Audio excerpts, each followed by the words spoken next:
yombwama esa valeur na mongamba po kongo itongama ivine moleka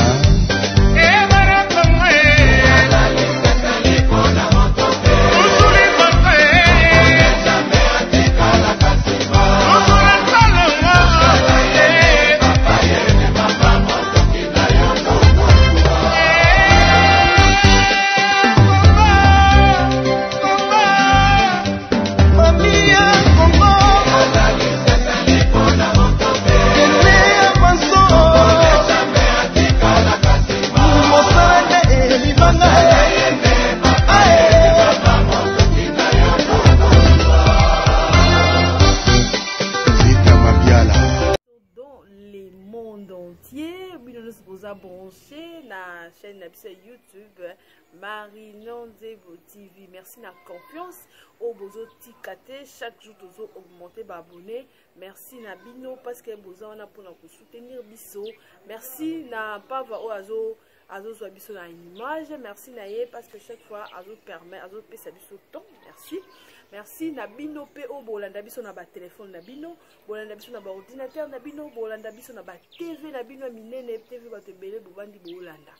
Abi changement de mentalité, biso nyonso eskano sotoza photo changer mentalité. Congolais partout aux alliés, ceux qui osent na poto changer mentalité. Wana Congo changer mentalité. Oza na ba province na biso changer mentalité parce que ba yebisi ngai na meki kolmeka kolanda na bi partout dans le monde entier congolais aza mentalité. Il faut comprendre que oyo aza congolais et ça biso pasi parce que comportement na biso oyo eza ya mabe tozo lingande tolola ngo poto lata comportement ya malamu mokola lelo toyeli poto loba rôle ya député. Député aza nani? Député to belelaka ba député to kumisaka to benga ba honorable ba biso pe ba komala ba pe ko benga ba excellence. Député azanani biso ebele toza to votaki déjà au 3 fois toke na urne toke ko voter to votaka ba député mais biso moko tango toke na ko vota bango to ebate tina nini to votela bango to votaka bango na ba sentiment na biso to votaka bango parce que ba pesa biso biloko to votaka bango parce que ba yaka ko sala biso banzela yango biso to tena mutu na biso yango sa raketo voter ba député alors que rôle ya député eza biloko wana ti to longo la confusion peut to changer mentalité. C'est dans le cadre toujours il y a changement de mentalité. Rôle ya député eza ya ko sala nzela ti. Rôle ya député eza ya kopesa biso polote. Rôle ya député eza ya kopesa biso mbongo te. Rôle ya député eza ya koyembela ete. Rôle ya député eza te to binela ete so ele ba jalelo. Yango te rôle ya député. D'abord député aza nani? Député aza mutu o biso to poni. Toza ebele, toza 10 na 10 wana tokoki koloba biso nyonso mbala moko te. Biso nyonso tokende toloba te. Topona mutu moko kati na biso oyo akokende kolobela biso. En quelque sorte, député aza mwana musala ya peuple. Donc, tout le monde qui est biso nyonso tokei ba oyamba biso te. Nyonso tokei toloba ba olinga ko recevoir biso te. Yango topona mutu moko oyo akoyeba kotelema pona kolobela biso pe pona ko défendre cause la biso parce que loko bakoyamba biso nyonso te biso to pona oyo aza mutu na biso oyo biso tomoni ke na ba qualification nyonso na ba critères nyonso à répondre to voter pour abima akende kolobela biso. Le député représente le peuple d'abord. Ayaka po a représenter peuple.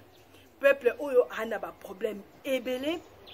peuple oyo azana ba préoccupation ebele, nde tolobi te biso nyonso tosanga nde tibotoza na kati ya lukala. Esika pitozo enregistrer émission na biso ya mokolo lelo. Tobi lukala eza munene. Eza na ba cité ebele. Lukala eza presque na 8 cités soki na bosanité, 9 cités. 9 cités, 9 quartiers pardon. Toi na 9 presque entre 9 ou 8 quartiers. Tobi biso nyonso na ba quartier na biso tokoki kobimaka te to banda koloba.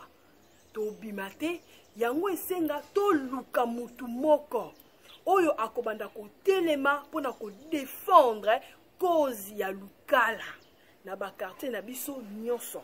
oyo akobanda kodefendre biso oyo akobanda kolobela biso ntango bamakambo na biso ezosimba te ntango toomona bainondation ntango toomona boye oyo akotelema yango nde ye role ya liboso ya député oyo ya mibale député aza presque na 4 rôle na kati na yango oyo akoki oyo asalaka na kati ya assemblée nationale ya liboso ezali koétudier baloi ekouta par-ci par-là baloi ekouta na gouvernement et député azui yango baétudier basala bakoti na kati étude ezalaka kaka individuel te ezalaka même na kati ya bacommission député rôle neza nini ye moko mpe aza na rôle ya kovote baloi araisonne alobi non ngai mpe na eloko boye ezotungisa peuple na ngai ya lukala na lukala loi moko oyo ekozala koprotege peuple na ngai ya lukala na opesa exemple ya lukala parce que toza na kati ya lukala asali loi apesi loi wana député rôle ne lisusu eza nini député rôle na ye eza ke na kati ya assemblée ntango loi ekoti ekopermettre ye badiscuter en plénière discussion ça veut dire que loi wana ekoti nga namoni na eloko boye balobaki boye nga nabakisa boye to alobaki i nga namoni te napesa i batya o discussion ya plénière yango ezopermettre député azwa maloba aloba rôle député eza nini bakotisi loi na ntango ya vote akoki mpe koloba ngai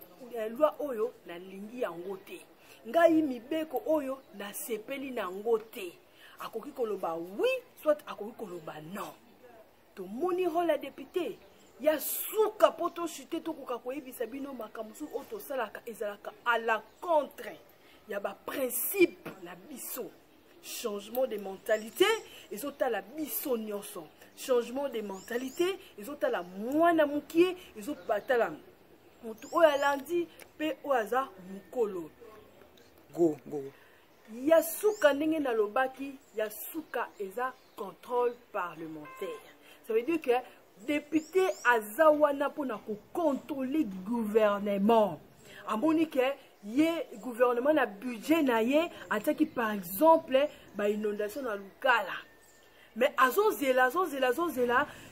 gouvernement azoréalize banini wa azoréalize projet wana te oyo yandimaki mpo akosala mpo bakotisaki yango mpe na budget mosusu mpe kokozala ke gouvernement esi abimisaki mbongo eza na bato moko boye bazwi mbongo bazwi balie na bango mbongo tomoni rôle ya député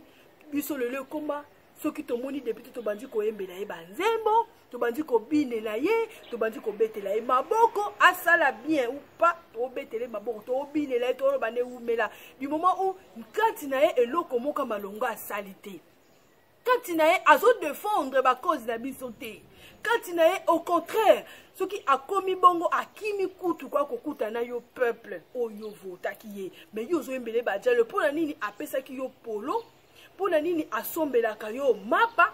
mpona nini apesaka yo biloko ya kolia mpona nini soki aye ayebisi bino boya ndeti moko na mona alobi boya nakopia bino basardine na bamapa olie sardine na lipa et après ce qui fait aussi mal j'ai suivi dans une radio de la place eza na mutu na mboka na bango esika azali baza na problème ya nzela mais azopermettre kobenga na radio koloba ete ngai député nte towana posa somba biso bavarese na babali varese na bale esalo nini alors que soki atie pression na gouvernement basali nzela na bino wana oyo wana bobimiselaka biloko baproduit agricole parce que na Congo central baproduit agricole nde primaka nzela na bino wana bobimisaka baproduit agricole et que gouvernement asali pression na gouvernement akitisi babiloko esalelaka nzela esali nzela et permettre yo obimisa biloko oyo wana olonaka okende koteka pe ozwa mbongo osomba combien de balles on ko somba babale belé na place apesa yo eloko moko comme un adage dit, mieux vaut au lac Samoana comment qu'on pêche misi qui est kokendo ko pesa ye misi chaque fois. Yango to senga na ba honorable na biso pe na ngambu na biso to bino bo changer mentalité ba peuple tozali to changer mentalité to comprendre rôle la député to comprendre que député za mwana musala na biso ba tout tinda na place wana soki biso to tinda ka été alingaki avant da place wana te ozana droit que ne kotunda ye qu'est-ce qui se passe nazo mona clarté nga na votaki yo nazo mona clarté pour na makambu tel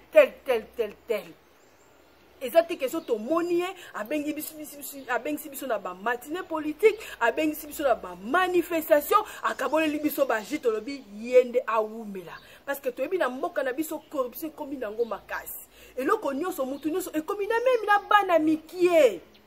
corruption to koloba lelo te même na bana mikie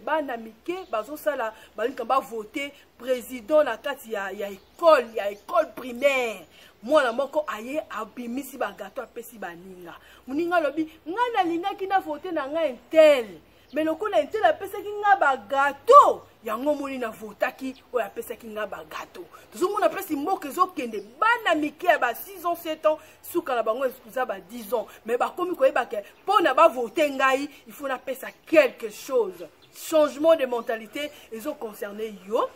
changement de mentalité ils ont concerné nga ils ont concerné biso nyonso et si quand tozali na contre nyonso to se retrouver to ba ko changer ma mentalité na biso merci na bino so bolanda ki biso de partout merci na confiance bozo pesa biso nazo sepela ke yo est-ce que ozalanda ko changer mentalité na yo merci l'équipe nyonso o ils ont tika biso te zona pour na ko soutenir biso et zona pour na ko enregistrer ba émission na biso merci na yo pour zo aimer merci na yo zo s'abonner merci na confiance bozala kaka na Marino Nzebo TV. Numéro est affiché na bas écran na bino, eza numéro na biso privé to monde qui to komi WhatsApp.